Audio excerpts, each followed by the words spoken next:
Okay, here we go. We ready? Let's start. We are going to be starting, and we're still in chapter 3. God willing, we're going to finish chapter 3 today, in Gates of Reincarnation, and maybe start chapter 4. But then we're going to I'm going to move forward in segments. So far, I'm very proud of everybody. You're still holding on, because it gets complicated. It's too complicated sometimes to hang on to this stuff, you know. You can't make it up. We're going to be starting on, there you go. Let's go. Actually, we're really on page 60 a little bit. Okay? Okay. Oh, where are those sheets I had? There they are. Baruch Hashem. We left off with the female waters. That's right. We have to talk a little bit more. Feminine waters, masculine waters. Feminine waters, masculine waters. Okay, maim nukvin, maim dechurin. Okay, a very huge concept in Kabbalah that we always bring down, and this is why we also don't recommend Kabbalah to single people and immature people. That's why we recommend people have children, because a lot of the language that it brings down in Kabbalah, if the person is not mature and on a level, they go ahead and equate it with sexual intimacy. That's why they say better to teach it to someone who can handle this on a mature level, because otherwise people could get messed up. So this is one of the things that we have: feminine waters, masculine waters, and a lot of times, and every single thing that we do and every single thing that we focus on is nothing other than connection. Connection. Okay? It's every single thing in the Torah. The purpose why we're here is for a connection to God. I didn't put this on. Okay, so every single thing in the Torah is about connecting to God. And a lot of the language that it brings down in the holy books has to do with male-female intimacy. Okay? And it brings down, actually, we learned a little bit, and it's good to go over this because, you know, the Torah is about training our minds. It's about retraining, right? I think Gedala Fenster uses it a lot of times. I forgot the word that he calls it. Reprogramming, okay? Right, because we came from all the backgrounds that we came from. We have ingested many kinds of ideas, like from Disney, like Mickey Mouse and things like that, that are not necessarily in alignment with Torah values, okay? And what we have to do is get ourselves in alignment with Torah values, okay? And so a lot of it has to do with retraining ourselves. That's why I might go over many times. I might go over a concept many times, because you have to go over it, because it has to sink in. You have to internalize it, and you have to live your life out of it. And so one of the things that is brought down, of course, is that it brings down from, we spoke a little bit about it last week, that it brings down in the Parsha Ki Tazria, which is in the book of Leviticus, and it says, Isha Ki Tazria v'yalada ben zachar, v'yalda ben, when a woman will give seed and conceive of a male child. And so from there they derive that if a woman gives seed first, before the man, so then a male child is born. If the man gives the seed first, then a female is born. Okay? This doesn't necessarily jive with science. Maybe if you explain the egg, if you understand that the woman giving seed is the egg. Okay? Then we can see it. Then I think more likely. Okay? How many years ago was this? This is in the Chumash. Oh. This is 4,000 years ago. That's okay? Amazing. Yeah, right? It doesn't explain why a male comes just because the egg is released first. Why it would be a male? So no. So yeah, if the egg is released, it doesn't mean that it will be a male. If the egg is already there, the male sperm will reach it faster before the female sperm gets to it. If the sperm is released first, then the female sperm have to catch up, and then the sperm. Wait, I don't understand that. Because, okay. So because you're talking about chromosomes. Yeah, Right? You talk about sperm. I thought you talk about sperm, that the male sperms die out. They swim fast, but they don't have a long stamina, as opposed to the females all have a stamina and they catch up. And so if they also can catch up with the male, then it reaches the male first, will probably, most likely, I'm saying, according to the Torah, is going to be a female. Because the Y chromosomes are the first ones that are usually put out there in the world. Yeah, And 'cause they're, you're allotted and then to once you're double done, X. it's XXXX forever, okay, until like the next cycle. Like everybody regenerates. So the Y comes first. If it doesn't catch that X and make a boy, wait till the next 30 days. You're only getting X chromosomes from the man. Okay, let's not get into the science of this, because we want to get into the more... So let's get into the more esoteric... Hello, Baal Shem Tov explains this Chazal, okay? In the esoteric way, okay? The way that it is understood has to do with two forces in the world. Two forces are expressed in the world from God.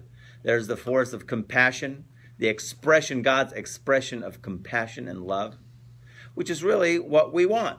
Correct? We want to see God in the world. Do we not? Yes, we do. We want to say, God, wow, the greatness of God, how benevolent, how kind, how generous, how infinite, his infinite supply, bestowing unbelievable bounty to the entire world, and everybody is absolutely living in a paradise. We'd like a paradise on earth, that everybody has this unbelievable connection and experiences God's great light. Correct? Good. That's the kind of expression of God that we would like to see expressed in this world. Okay? But obviously, how can we say, bottom line? It's not a perfect world. We don't see it. There's tremendous, tremendous suffering that is going on. Tremendous. Now, in the bottom line, in the big upper field, of course, in the understanding of Emunah, everything will be eventually for the best, and God is going to turn around everything for the absolute best. Okay?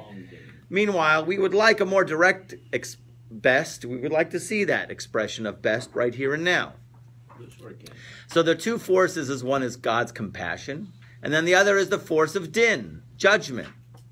Okay? That King David says, thy rod and thy staff shall comfort me. Right? Thy rod, thy. You got to be good on the thy. Stick with the thy. Thy rod and thy staff shall comfort me. Right? Your rod and your staff. What is rod? What's staff?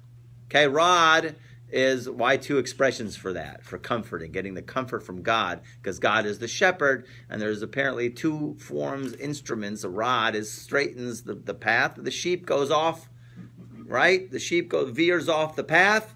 You need a little get back on path, a little beating behind the backside, right? Right, a zest, right? And then the staff is like directing the way. Follow the staff. In other words, you're on focus. Got it? So this, King David says, when you give me a patch, everybody know what patch means? When you give me a patch, God, that comforts me. As well as the staff. In other words, the direct counsel from advice from God that I can follow clearly. Right? Positive, negative, positive. But King David even says the negative what comforts me, because I know you're my coach. I know you're directing me. You're getting me on the right path. It's still called din, and it still might hurt. Yes. Okay? I can attest to that. So we have, well, the Baal Shem Tov explains, feminine waters and masculine waters are those two kinds of forces and how they are expressed in the world. And it depends. If the feminine waters go first, rise first, and what is that? He explains, it's our actions. In other words, if we make a move, we initiate a relationship, we're proactive, right? So then we are the feminine, we are raising that energy. Don't forget, every thought is a malach, right? Every thought creates an angel. Right? It's an energy. It's an air that goes out from the mind. Okay? An energy that goes out from the mind. We create that. We initiate that. Then a male child is born. Male is associated with compassion. Female is associated with judgment. Hate to go that way, ladies, but that's the way it is. Okay? It's always known that feminine energy is always in the left column is the energy of judgment. Okay? Din. Okay? Women are experts at judgment. Okay? They are. In many ways, from A to Z. The lightest, the most, the nice, the good way, let's go for good, because it's good and you need it. Okay? Is that women have this extra intuition, this bina yasera, we say in Hebrew. Bina is like an understanding. They have this intuition, and they're good at smelling a fish. Okay? Which means they can sense in people something was wrong with that guy. Stay away from him. Okay? Why in Judaism we don't have female judges? Except for, I think, Devorah was a female judge. Except for Devorah. Yes, you're right. With the exception. It's a great way to do it, because the way that they work in terms of judgment, when in terms of dealing with people, right? They have something that is missing that the man has. They have something called dat kala. I shouldn't be telling you this. You're probably going to kill me after the class. Dat kala, which means light dot. Dot is this area of the brain which has unbelievable hair-splitting discernment. Hair-splitting. If you go into hair-splitting discernment with a woman, they go crazy. They go, dang it, just cut it out and let's move on.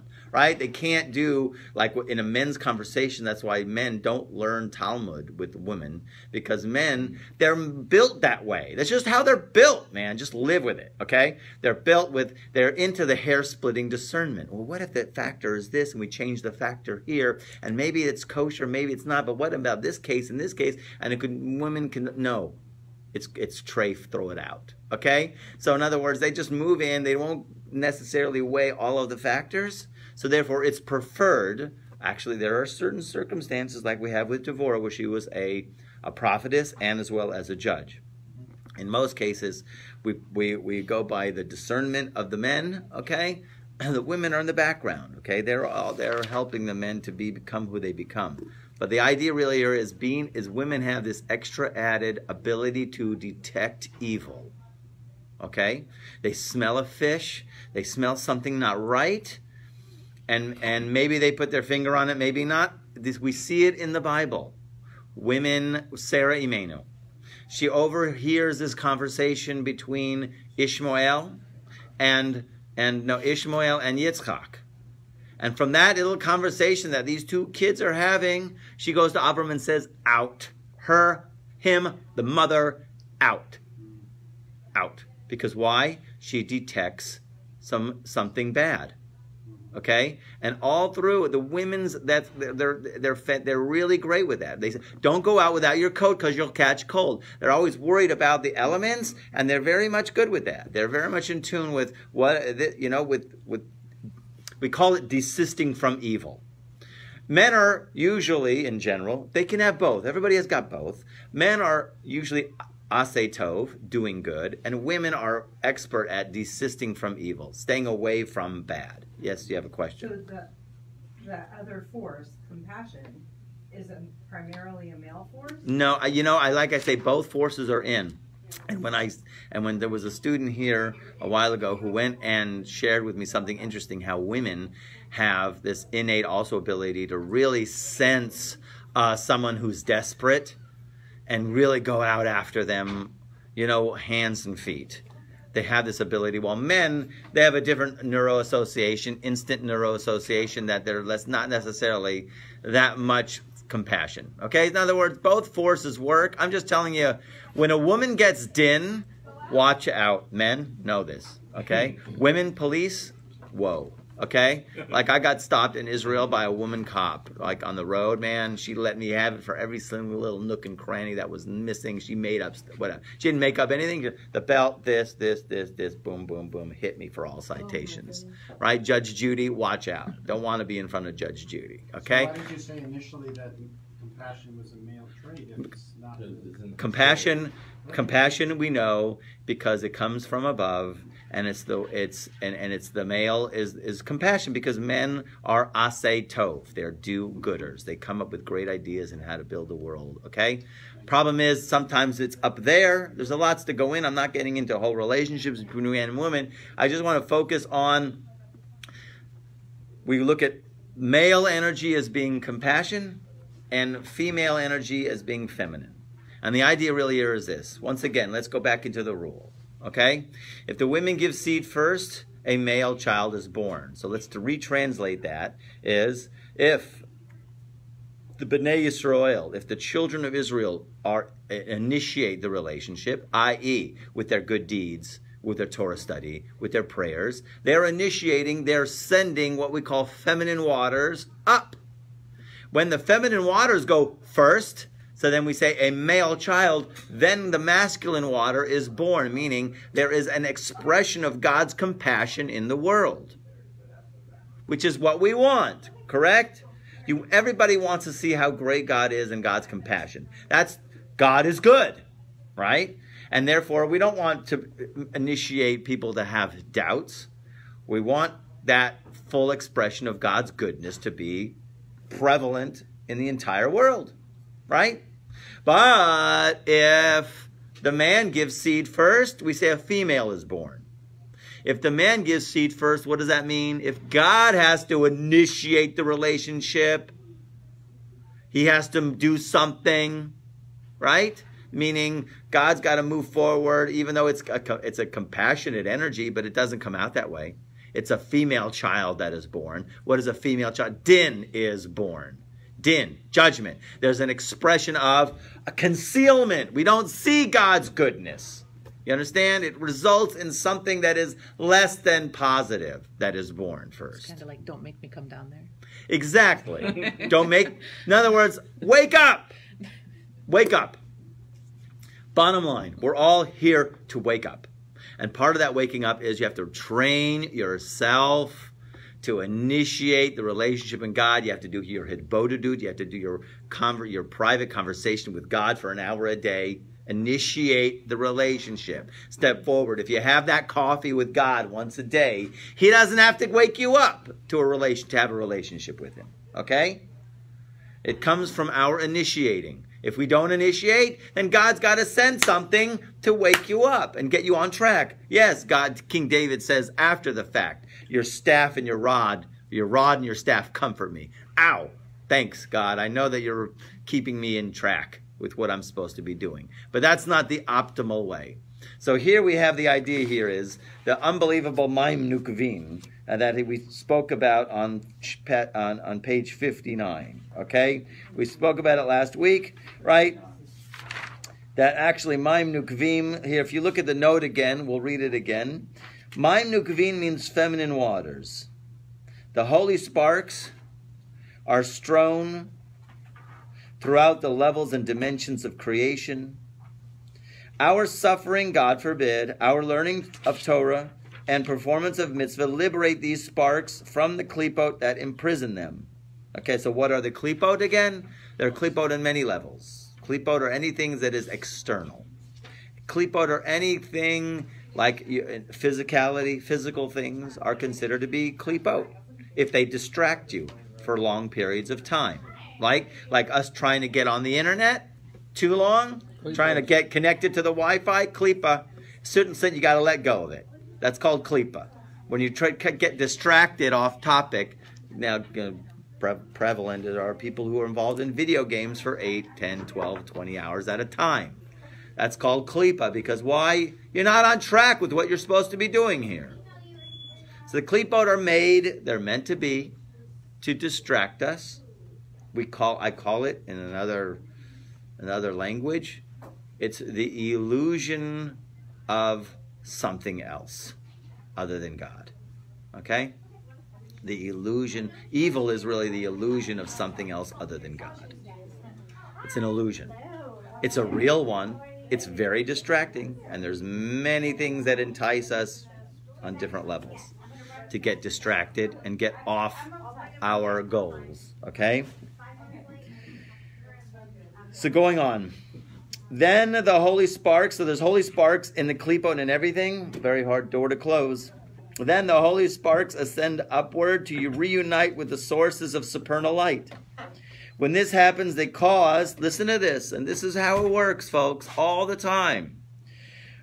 Okay, so in other words, when we release the sparks through either suffering, God forbid, or learning Torah, like now, right? Mitzvot. And really, mainly, I have to throw it out, prayer.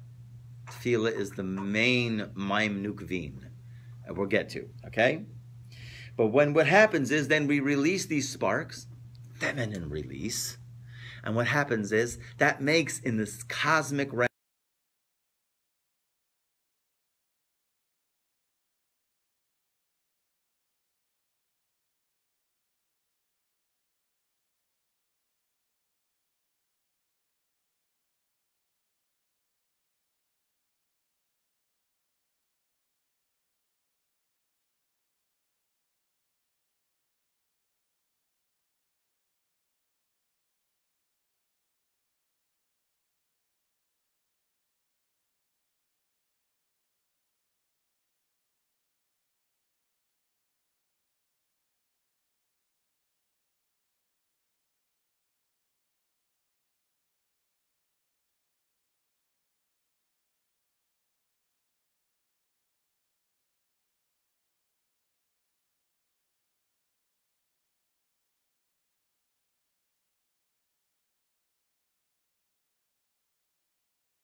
basement with his bell, okay? If I was a rabbi, I would have other things to say, but I have to close my mouth a little bit. I am a rabbi, sorry. If I wasn't a rabbi, yeah, too much, you know. Anyways, because they ascend from below to above, they are called female. Since, as in sexual procreation, the juices of the female flow from below to above, whereas the juices of the male flow from above to below. Okay? Okay, so indeed, all types of light that go from below to above, such as returning light, that's a huge one, okay, are also called feminine waters.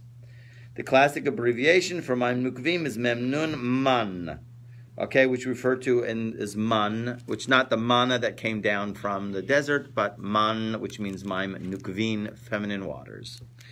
As well, okay, on the top of page 60, a well is a place for water. It is fitting that the Maim Nukvin, the feminine waters, ascend to this place called the supernal well. This is this place where all souls go when all souls go at night. They go to the supernal, the cosmic well.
No, 6th grade, forget it. I'll do whatever I can to avoid 6th grade. Okay?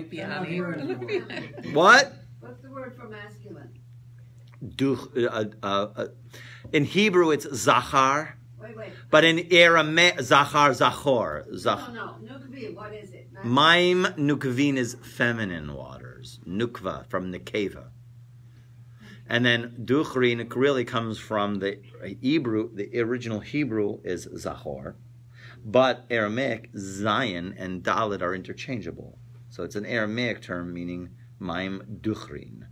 Okay? Was remember. Oh, how interesting now. Do you want to get into the philosophical conversation of how male and remembrance? Because men usually don't remember. Yeah. But people are remembered by the father's name.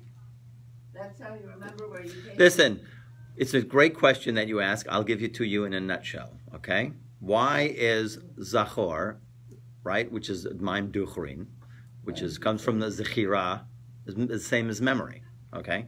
So really,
souls as you're a soul from the next world coming and helping influence people. Okay? It is what it is. We leave it. Otherwise, this is called klipa.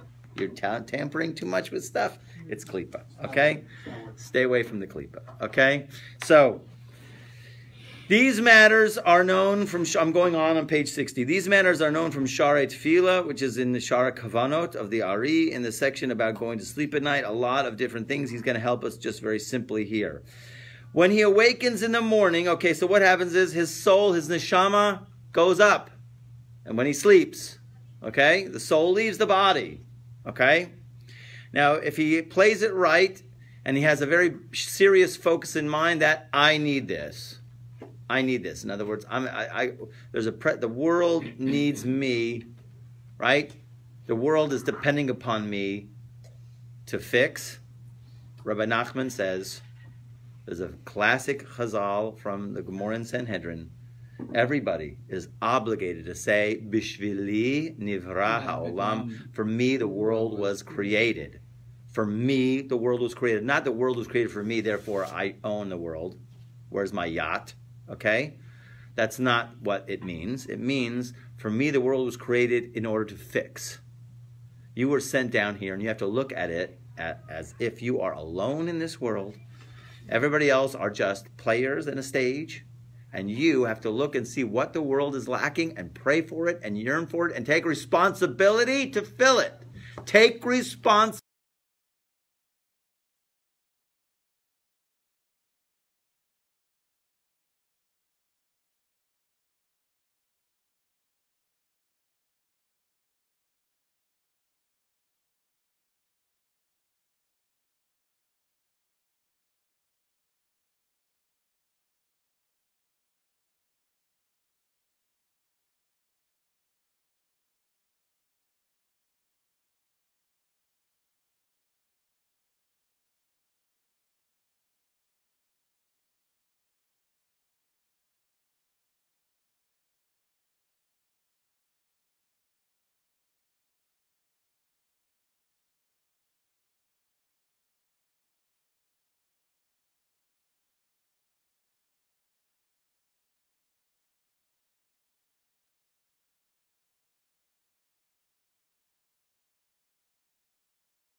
above, where they will remain. And in the morning when he awakens, the neshama will enter him. So now we got level 2. He sent levels, level 1 is level 2. This is getting to be too much here. Level 1 and level 2, and they have no idea, and the people here watching here, what's going on behind here. Okay? Level 1 and level 2, he sends up to the well at night. And then in the morning he wakes up and he has his level 3 part of his soul, his neshama. It will become rectified, and once rectification is complete, then the previously rectified nefesh, ruach, and ruach can return. The 3 of them will join together in the same body, and each will become the vehicle for the one above it. No more reincarnations will be necessary. He becomes a complete chariot. We're here to become the vehicle, the chariot. Okay? In other words, we're here to be a conduit for infinite light. Okay? And you need all 3 of these levels to become that conduit for infinite light. It doesn't.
Okay? We can keep going. Okay? So we really don't know. We don't know when you've done your little tikkun. It could be that all you needed to do, you came back down here to fix your nefesh, was to give this old man on the street a little smile and a little nice gesture. That was it. You don't know. Scary. Does that mean that bad people who don't work on fixing their nefesh live longer? They might live who knows how long, but they're called, in the Torah way, we've described this, the walking dead. That's right. It was the show took it from the Torah. Okay? Not that kind of walking dead, okay? I don't know, but people are infatuated with that. I don't know why. But in any case, the real idea here is this. There are wicked people who in their lifetimes, they might live a very long life. Because you know why? God is giving their next world portion in this world. And even though their souls inside are completely dwindling, they're completely shriveled, there's nothing left of their neshama left, they're basically just a walking klipa, a walking husk.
Okay? Yearning is something that people really don't necessarily relate to very well in the West, because yearning, you yearn, you want the fulfillment of the yearning. And most people can't take the yearning, or they'll look at it in the wrong way, yearning as almost like a suffering. But yearning actually is a great building of a vessel. Yearning is in all of the Hasidic writings. Yearning is I had to say the Yiddish geschmack. Geschmack means it's a great thing to yearn, and you can thank God that you yearn, because yearning, you can't, it's hard to do this in the next world, to have that yearning. When you have the yearning, you're building a vessel. It's part of that. Okay? Does it matter what you're yearning for? Well, here specifically, it's a yearning for the source, and there's only one source, and that's God. And that you have to really be in tune with your soul, in terms of understanding that all my soul wants to do is just connect to God. Now, here's where we say that Yaakov Avinu was the choicest of the Avot. We say it all the time.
Okay? But mostly everything sleeps. Some fish don't sleep. Thank you. The people They who go can't. to They got to toilet keep moving, keep moving. Okay. But mostly all animals sleep, and we also sleep. But the question is, you can sleep like an animal. I'm so tired. Right? Or you can say, I'm now going to take this, I'm going to elevate this into to be the holiest of experiences. I am going to give God my soul. Mesiras Nefesh, which is called handing over the soul, is the holiest thing of all. The rabbis yearn to do it all the day. Okay? Right? All day long, right? There was a great sikha in Rabbi Nachman, I forgot the language of it, but basically our souls are dying for you all day long, right? In other words, our connection to God is just, we're up to 10% battery. Okay, hopefully we can make it. Okay, the challenge is great.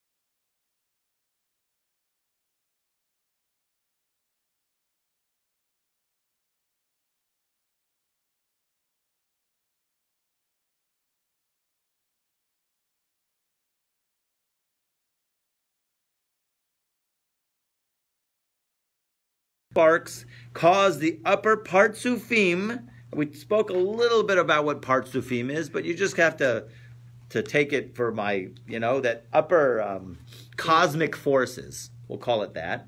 upper levels of infinity connect. It's a connection that's made in the higher realms, okay?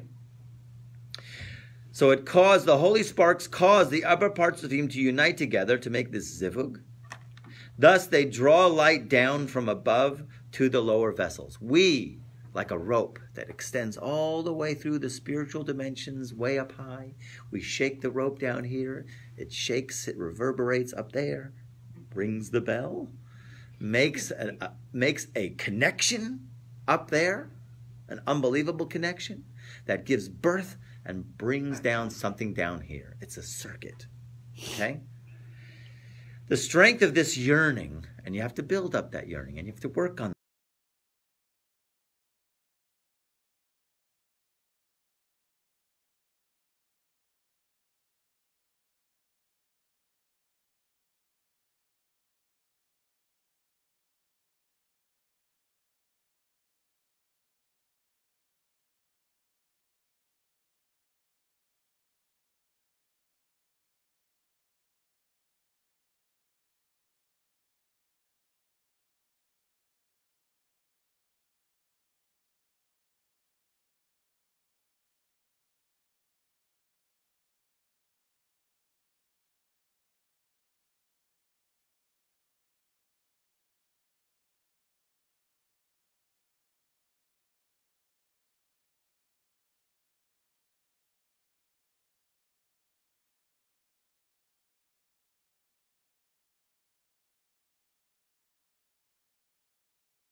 will enter into me in the place of my nefesh.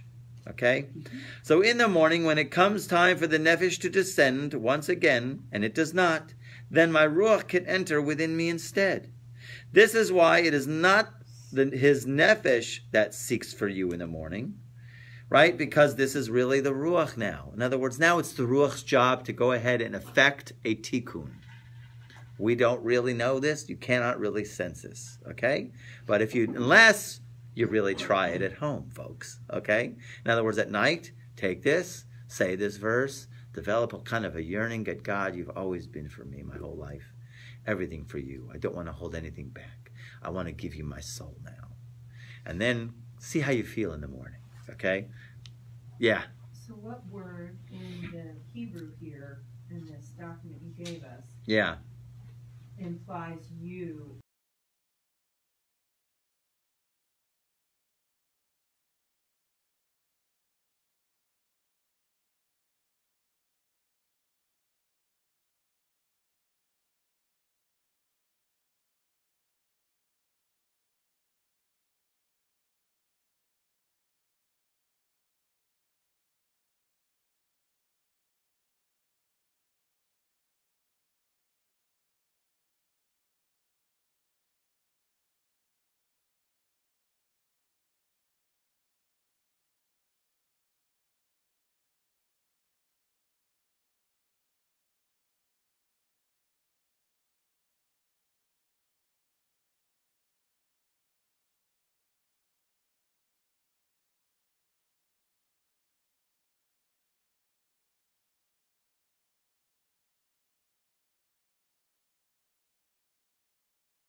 Well, okay?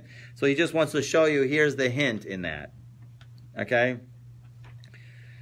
The initial letters for the Hebrew words, I'm leading in the note there. The initial letters for the 3 Hebrew words that have been translated in the night, my nefesh, even my ruach, spelled be'er, which means well, and refers to the supernal well. This is an indication to the Ra that something is happening here in this verse that is taking place in the supernal well. And he has expounded the verse accordingly. Now, he wants to draw a practical application from what he has been expounding in this section, namely, that this verse should be recited at night before going to sleep, and you won't find it in many of your standard prayer books, okay? That's why you all gotta, and if you need me to send you also, I could email you for extra copies. Hence, if a person knows on his own that he has rectified his nefesh, and it is proper for him, before laying down to sleep, to say this verse, my nefesh has desired you at night, even with my ruach that is within me, I will seek you, ashacharecha. He should recite it concentrating upon the esoteric meaning that has been explained here in order to attain his ruach, and similarly also his neshama. And then, here comes the magical line, he will not need additional gilgulim. You don't need any more reincarnations. If you say this verse with the proper understanding that here,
has this nocturnal kind of, except me.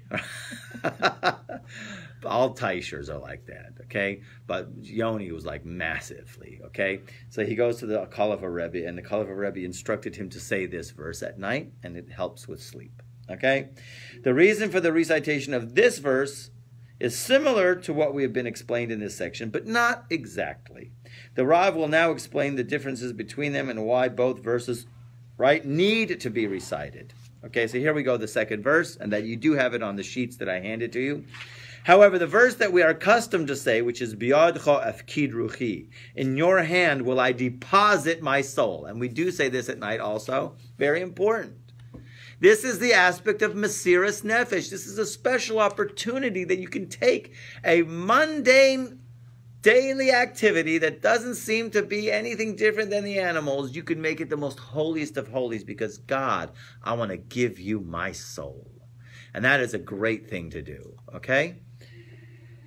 When we say the Shema, we also have to have that in mind, right? That we, God, you know, because when you reach a level of real total God awareness, that God is all there is and there's nothing else other than God, and the relationship of love is just your eyes, your mind is totally opened. It's the one thing that the soul loves to do, okay?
Desired you at night, even with my ruach that is within me, will I seek you, is explained in gate 6 of Shar Kavonot. See there, okay? So I don't have an answer why you would say both verses. Nothing comes to my mind, right, at this time. In other words, one is, okay, you have to say, in your hand I will deposit my spirit. I'm depositing, right? That's where my nefesh is going to come back down.